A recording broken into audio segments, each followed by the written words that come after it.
میں وزیر اعظم کی عیادت کے لیے لندن جاتا لیکن کالم نگار Syed Sardar Ahmed Pirzada the first blind journalist of Pakistan, email safsaf@life.com، email saafsaf@live.com، web blog www.safsaf.blogspot.com، روزنامہ نوائے وقت مورخہ 24 جون 2016۔ ایک زمانے میں ہندوستان پر انگریز بہادر حکومت کرتے تھے۔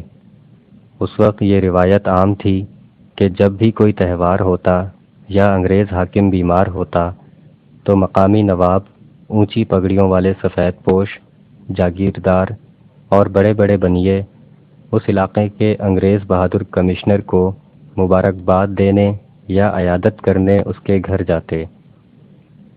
کمشنر ہاؤس کے باہر ایک کونے میں مبارکباد دینے والوں یا تیمارداری کرنے والوں کے بیٹھنے کے لیے اسٹول اور بینچ وغیرہ رکھے جاتے۔ علاقے کے تمام معززین تیار ہو کر صبح سویرے کمشنر ہاؤس کے قریب اس احاطے میں پہنچ جاتے۔ سخت گرمی ہوتی یا سخت سردی، موسمی حالات سے بے نیاز یہ معززین انگریز کمشنر صاحب کی خوشنودی حاصل کرنے کے لیے چپ چاپ وہاں بیٹھے رہتے۔ سورج زمین سے نکل کر اپنا سفر شروع کرتا اور اپنی منزل کے درمیان پہنچ کر عین سروں پر آ جاتا، لیکن یہ وفادار معززین باادب باہوشیار وہیں بیٹھے رہتے اور انتہائی احترامی نگاہوں سے کمشنر ہاؤس کے مرکزی دروازے کو تکتے رہتے۔ ہندوستان کے طول و عرض پر پھیلی پیار محبت کی دھرتی پر ظلم کرنے والے اور خون بہانے والے یہ طاغوتی طاقت کے بھوت کمشنر ہاؤس کے اس احاطے میں موم کی طرح نرم، پھولوں کی طرح نازک اور معصوم لڑکی کی طرح محبت کی گڑیا بنے ہوئے نظر آتے۔ انہیں گرمیوں کے سخت پسینے یا سردیوں کی برف جما دینے والی سردی کی بھی پرواہ نہ ہوتی۔ کئی گھنٹوں کے انتظار کے بعد ایک دیسی غلام کمشنر ہاؤس کے برآمدے سے دوڑتا ہوا باہر آتا اور مرکزی گیٹ کراس کر کے ان مقامی کالے معززین کے پاس پہنچ جاتا۔ سب اسے دیکھ کر تعظیم سے کھڑے ہو جاتے اور ہاتھ باندھ لیتے۔ سب کی نظریں اور سر زمین کی طرف جھک جاتے۔ یوں لگتا کہ ان کے سامنے دیسی غلام نہیں بلکہ خود انگریز بہادر کمشنر کھڑا ہے۔ دیسی غلام اعلان کرتا کہ انگریز بہادر کمشنر صاحب نے آپ سب کا یہاں آنا قبول کر لیا ہے۔ دیسی غلام کا یہ فقرہ مکمل ہوتا تو وہاں موجود تمام معززین کے چہرے خوشی سے کھل جاتے۔ وہ آپس میں گلے ملتے، مٹھائیاں تقسیم کرتے اور ایک دوسرے کو مبارکبادیں دیتے ہوئے کہتے کہ وہ سرخرو ہو گئے۔ پرانے انگریز معاشروں میں بھی انسانیت سوز خوشامد کے حوالے ہوں گے، لیکن 17ویں اور 18ویں صدی میں نہ جانے انگریزوں نے کس پیر کی درگاہ پر جا کر کون سا تعویذ حاصل کیا یا کون سا کیمیکل ایجاد کیا کہ اپنی انگریز سوسائٹی میں حکومتی معاملات میں خوشامد اور پروٹوکول جیسی بدبختی کو جلا کر بھسم کر دیا۔ انگریز ہندوستان سے چلے گئے لیکن رسم خوشامد نبھانے والی اعلیٰ نسل پیچھے چھوڑ گئے۔ اس نسل نے اتنے بچے دیے کہ سانپ کے بچوں کی تعداد کو بھی مات ہو گئی۔ اب تو یہ حال ہے کہ جس طرف آنکھ اٹھاؤ انہی کی تصویریں ہے۔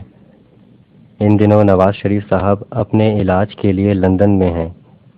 سب نے سیاسی اختلاف بھلا کر ان کی صحت یابی کی دعا کی، جو کہ اچھی بات ہے۔ میری کئی تحریروں میں نواز شریف صاحب سے اختلاف ہوتا ہے، لیکن میرا یہ فرض تھا کہ ان کی صحت یابی کے لیے پرخلوص دعا کروں۔ دعا کرنے کے بعد میری دلی خواہش تھی کہ میں بھی لندن جا کر صاحب اقتدار وزیر اعظم کی تیمارداری کروں۔ میری یہ خواہش پوری نہ ہو سکی کیونکہ میں 20 کروڑ عام آدمیوں جیسا ایک عام آدمی ہوں جن کے پاس بہت کم وسائل ہیں۔ مگر میں کیا کروں کہ لندن کی اڑان بھرنے والے پرندوں کو حسرت سے گنتا اور پہچانتا رہتا ہوں۔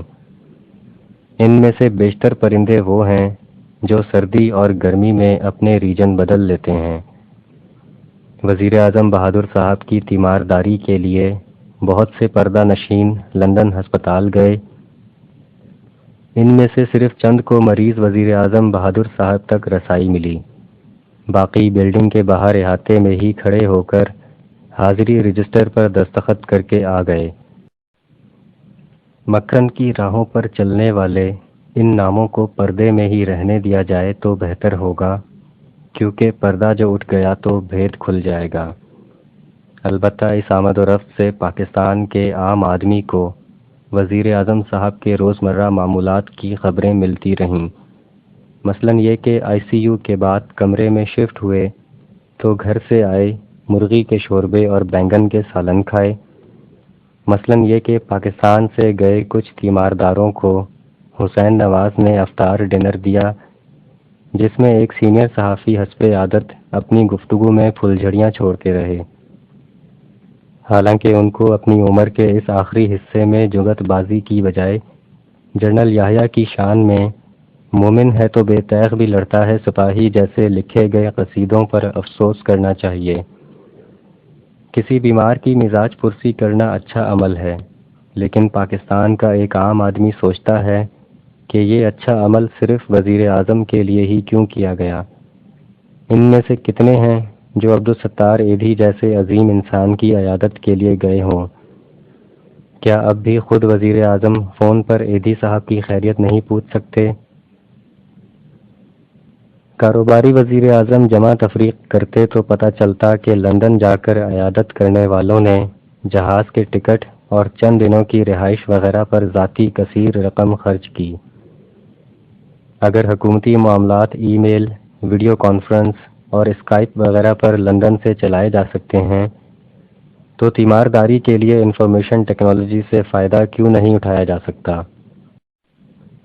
ملک کے تمام اضلاع یا کم از کم پنجاب اور اسلام آباد کے اضلاع میں ڈی سی او کے دفاتر میں نئے آئیڈیا کے حامل ای عیادت کے بوتھ قائم ہو جاتے، جہاں سے انفارمیشن ٹیکنالوجی کے ذریعے لندن وزیر اعظم کی ای عیادت کی جا سکتی۔ اس طرح وزیر اعظم لندن آنے والے خواہش مندوں کو سفری اخراجات پر خرچ ہونے والے کروڑوں روپے کا زر مبادلہ ایک فنڈ میں جمع کرنے کا حکم دیتے۔ اس فنڈ سے کراچی میں بلدیہ ٹاؤن کے مکینوں کو رمضان شریف میں پینے کا صاف پانی ضرور مل جاتا۔ اس فنڈ سے اسلام آباد کے سب سے بڑے ہسپتال پمز میں ناکارہ ایم آر آئی جیسی انتہائی ضروری مشینوں کی جگہ نئی مشینیں خریدی جا سکتیں، یا کم از کم اس فنڈ کو ایدھی سینٹر میں ہی دے دیا جاتا۔ لیکن رسم خوشامد نبھانے والی اعلیٰ نسل کو یہ سب کچھ پسند نہ آتا، اسی لیے میری بھی دلی خواہش تھی کہ میں لندن جا کر صاحب اقتدار وزیر اعظم کی تیمارداری کروں۔ میری یہ خواہش پوری نہ ہو سکی کیونکہ میں 20 کروڑ عام آدمیوں جیسا ایک عام آدمی ہوں۔ اگر جان کی امان پاؤں تو وزیر اعظم صاحب سے عرض کروں، کبھی کبھی میرے دل میں خیال آتا ہے کہ جھکنے والوں نے رفتیں پائیں، ہم خودی کو بلند کرتے رہے۔